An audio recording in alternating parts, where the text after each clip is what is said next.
Nagka-work na si Papa? Ha? Tatrabaho na nga si Papa. Ay wala tayong pabayad dito sa ospital.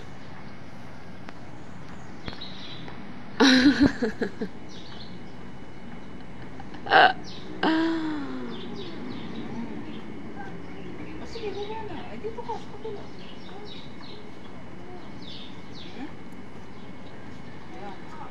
Ayan, tingnan mo. Pag tinatanong mo kung magtatrabaho ng papa niya, ang sagot. Baka magginulong.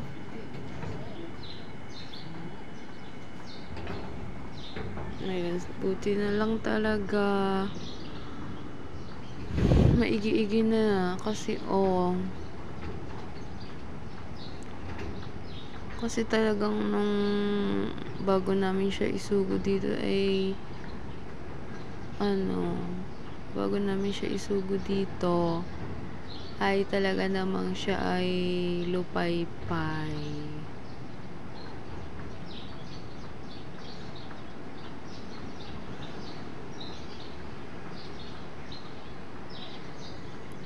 So, salamat po sa lahat ng mga nag-pray at nag-alala para sa aming baby. Ay, nako, ang buhay.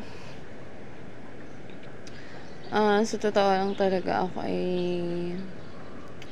marami akong kakilala ng mga nag-a-abroad na sila matatapos na ng 2 taon.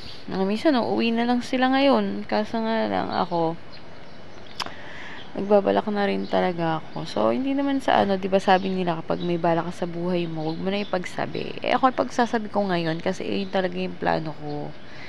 Sana is mag-a-abroad din talaga ako.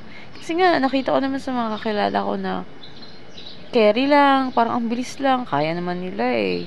So, kung so homesick siguro, baka ang gawin ko na lang is mag-social media na lang ako, mag-TikTok or mag-Popo or basta Facebook, ganon. Kaso nga lang, paano mo gagawin yun kung ganito na bago ka palang nagbabalak is meron na siyang may binigay na sign na parang alam mo kasi yun naniniwala kasi kami sa kasabihan na kapag di pa bukol, di pa uukol, mga gano'n. Tapos kapag may gusto kang gawin or may pinaplano ka tapos merong